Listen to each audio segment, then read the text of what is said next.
कालानी कालानी नाम बदल दी क्या बोलते इसको? कालानी कालानी नगर। कालानी नगर की सभी भोली भाली आत्माओं, हम सभी बड़े पुण्यशाली हैं कि हम लोगों को जैन धर्म मिला। जैन कुल में हमारा जन्म हुआ। बड़े बड़े साइंटिस्ट इस बात को प्रार्थना करते हैं भगवान से कि हमारा अगला जन्म हो तो हमें जैन कुल मिले, जैन धर्म मिले। क्योंकि जैन धर्म का सिर्फ एक ही फायदा है कि हमें जीते जी भगवान बनने की कला सिखाई जाती है। और धर्मों में हमें प्रसाद चढ़ाते रहो, भक्ति करते रहो, अर्चना करते रहो, यहाँ तक सीमित रखा है। पर इससे आगे नहीं बढ़ने दिया गया हमें। और अन्य धर्मों में देवी देवता हैं, यदि हम कोई चीज़ ना कर पाएँ तो हमको परेशान करते हैं, है ना, हमारा नुकसान करते हैं।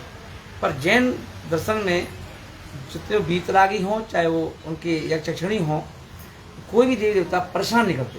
मानो तो ठीक, कोई हाँ, जैन दर्शन के जितने भी देवादिदेव भगवान हैं अपने वीतरागी, वो क्या कहते हैं?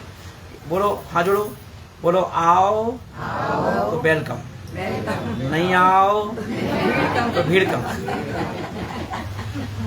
है ना। आओ तो वेलकम और नहीं आओ तो भीड़ कम। तो भगवान कहते हैं कि भी ये देखो, है ना, इसलिए हमें कोई ज़रूरत नहीं है कि तुम आओ, और आओगे तो कुछ पाओगे, नहीं आओगे तो रह जाओगे, ये कहते हैं। तो इसलिए अपन देखें जैन धर्म इसलिए महान धर्म है ना। और इस धर्म में कुछ करना नहीं है, सिर्फ खोना ही खोना है। क्या करना है? इस धर्म में खोना ही खोना है। जितने धर्म दुनिया के हैं, खाने के, पीने के, नए कपड़े पहनने के हैं, हमारे यहाँ पर ये कहा गया कि ना, जो नहीं नहाओ तो चल जाए, नहीं खाओ तो चल जाए, उतना अच्छा है, जितना छोड़ो उतना अच्छा है।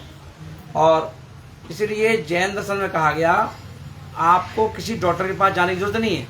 जब भी कोई शारीरिक कोई सी परेशानी हो, है ना, 8 दिन बाद डॉक्टर को दिखाओ। जब कोई परेशानी हो कितने दिन बाद दिखाओ? 8 दिन बाद। क्या करो? कितने अच्छे सूत्र दे दिया उन्होंने कि सारे रोगों की दवाई हमारे किचन में है। क्या है? सारे रोगों की दवाई हमारे किचन में है।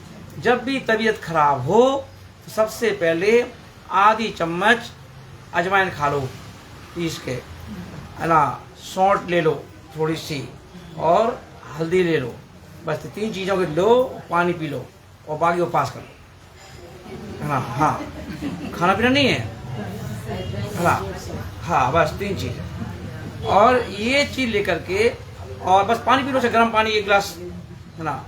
शरीर में कभी भी कितनी वेदना हो रही हो, दर्द हो रहा हो, सर में दर्द हो, पेट में दर्द हो, हाथ पांव में दर्द हो, 1 गिलास तेज गर्म पानी कर लो, अच्छा, है ना। 1 मिनट के लिए उसको उबाल लो, और उस पानी को आराम से चाय की तरह एक घूट करके पियो, आराम आराम से, है ना। तो आप देखोगे जो शरीर में दर्द हो रहा था, उस दर्द में आराम मिल जाएगा। तो जो एंटीसेप्टिक या अपन पेन किलर जो अपन बाजार से लेते हैं, तो हमारे घर में पेन किलर मौजूद है, वो है गर्म पानी। तो गर्म पानी पेन किलर का काम करता है। कभी आजमाइश करना, कितने दर्द हो रहा हो पेट में कहीं भी, तो बस 1 गिलास पानी आराम से करके पी लो, आराम से सो जाओ। पूरा शरीर पसीना छोड़ देगा गर्म पानी पीते ही, और पसीना निकला सब ठीक हो गया, खत्म। ये तो अपन देखें साइंस से भरा हुआ धर्म है हमारा, है ना। कैंसर, किसी को यदि कैंसर है, और कैंसर है तो कोई डॉक्टर ना कीमो कराओ, ना किसी डॉक्टर के पास जाओ, 8 दिन उपवास कर लो, समझ लो अष्टांगिका कर रहे हैं हम, और 8 दिन उपवास कर लो, पानी मत पियो। 8 दिन बाद डॉक्टर को चेक करा लो, कैंसर तुम्हारा मिलेगा ही नहीं। और वैसे ठीक करवाओगे तो कीमो चल रहे हैं, ये चल रहे हैं, और पूरा पैसा भी खर्चा हो रहा है, और घर के लोग परेशान हो रहे हैं। कुछ नहीं, 8 दिन के लिए जैसे समझ लो कि हम घर का त्याग है हमारा उपवास, है ना। और फिर भी उपवास नहीं हो सकता है तो खाली पानी पियो, हल्दी का पानी, 10 ग्राम हल्दी हमारे पेट में जाना चाहिए, है ना। कितनी हल्दी जाना चाहिए? मरीज जो कैंसर का मरीज है उसके पेट में, है ना। और अपन लोग मरीज नहीं है तो अपने पेट में 1 ग्राम हल्दी रोज जाना चाहिए, है ना। 1 ग्राम हल्दी सूखी के सब्जी में डाल। सूखी ले लो, ऐसे फाँकी ले लो, पानी पी लो ऊपर से, बस ऐसे रोज। तो हल्दी अपने घर में सबके इलाज कर देती है, एंटीसेप्टिक है ना। तो कैंसर ठीक हो जाता है उपवास करने से। उपवास करने से सारी बीमारियां ठीक हो जाती हैं। घर में यदि कोई परेशानी है, दुकान में परेशानी है, बरकत में परेशानी है, क्लेश है, तो हफ्ते में 1 दिन नमक का त्याग करना चालू कर दो, है ना। फिर देखो तुम घर का सारा काम राइट फाइट, है ना। तो कहीं हमें जाने की जरूरत नहीं है कि आपको किसी महाराज के पास जाके कहना पड़े कि हमें कोई महाराज कोई यंत्र दे दो, कोई मंत्र दे दो। क्यों मांगे? पर किसी के सामने हाथ नहीं फैलाना है। भगवान महावीर स्वामी से लेके आदिनाथ तक उन्होंने ये सिखाया कि बेटा किसी के सामने हाथ मत जोड़ो, है ना। ठप्पे से रहो, है ना। सारे इलाज तुम्हारे घर में ही हैं, त्याग तपस्या से।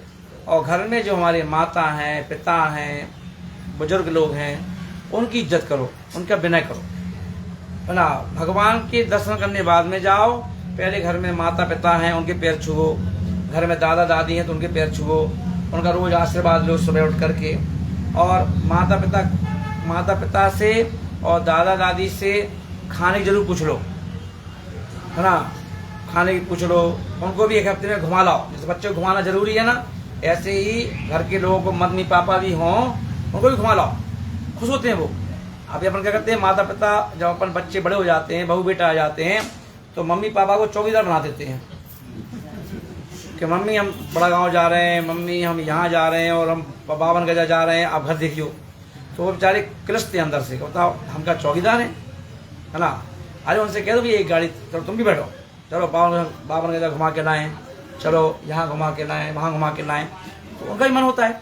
बच्चे का बर्थडे पड़ता है तो अपन क्या करते हैं, मम्मी पापा को ही छोड़ देते घर में, देखियो तुम घर में बच्चे का बर्थडे, हम होटल जा रहे हैं। तो उनको लगता है होटल जा रहे हैं अकेले, हमें कहीं ले जा रहे। अरे एक टेबल उनको भी दे दियो, क्या दिक्कत, दोनों यहाँ भी बैठे रहेंगे बेचारे, खाते रहेंगे पीते रहेंगे, है ना। तो अपन देखें ये सब ग्रहों को अच्छे करने वाले काम है। कहीं तो किसी के पास नहीं जाना है, कहीं नहीं जाना है, ना भगवान से कुछ कहना है। बस घर में माता पिता की जितनी इज्जत बढ़ेगी, जितनी इज्जत रहेगी, है ना, आपके सारे बिगड़े काम बन जाएंगे। ये सूत्र है। अगर मम्मी पापा दुखी हैं तो भगवान खूब पूजा कर लो, तो भगवान खुश नहीं होंगे, है ना। मम्मी पापा घर में दुखी हैं, वो किलस रहे हैं बेचारे, दुखी हो रहे हैं, और फिर भी तुम खूब गुरुओं की भक्ति कर लो, है ना, तो तुम्हें फल नहीं मिलने वाला।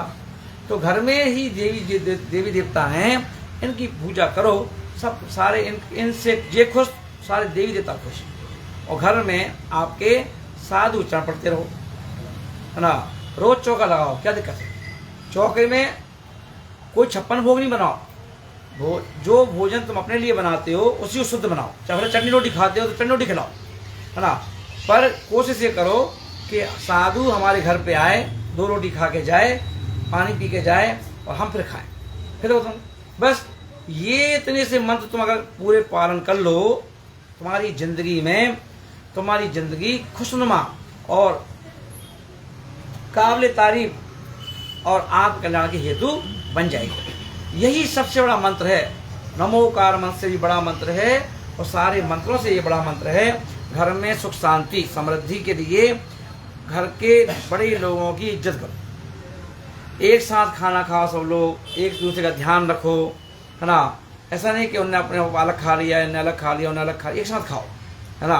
जिससे प्रेम बढ़ता है, स्नेह बढ़ता है ना। सबको, घर में बहू है तो बहू को भी खिला दो। अब जब सोच के तू सबसे लास्ट में खाइयो, खिला दो बेचारी को, उसका भी तो पेट है, उसका भी तो मन है ना। अब ऐसा नहीं कि बेचारी वो अगर खाने बैठ जाए तो चिल्लाने लगो, है ना। खिलो, कह दो ये तू खा ले, पहले बना ले, फिर बनाने के पहले चल एक दूध पी ले, चल भैया कुछ फल खा ले, फिर मेहनत करेगी, बनाएगी, बना लो। अब ऐसा जब बहू का ध्यान रखोगे तो बहू को अपने मम्मी पापा की याद आएगी नहीं, और इतना प्रेम हमें नहीं मिल रहा है। तो ऐसे तो जब अपन ये सारे काम करना चालू कर दो तो क्लेश को ढूंढे से तुम्हारे घर में जगह नहीं मिलेगी। वो क्या हम क्या करेंगे यहाँ पे आके, सब में इतना प्रेम है, स्नेह है, वात्सल है ना। उस घर में धर्म पलता है। मंदिर जाए धर्म नहीं पलता, धर्म पलता है हमारे घर में प्रेम से रहने पर, आपस में मुस्कुरा करके रहने से, आपस में मिलकर खाने पीने से, आपस में मिलकर बनाने से, है ना, उसका नाम धर्म है।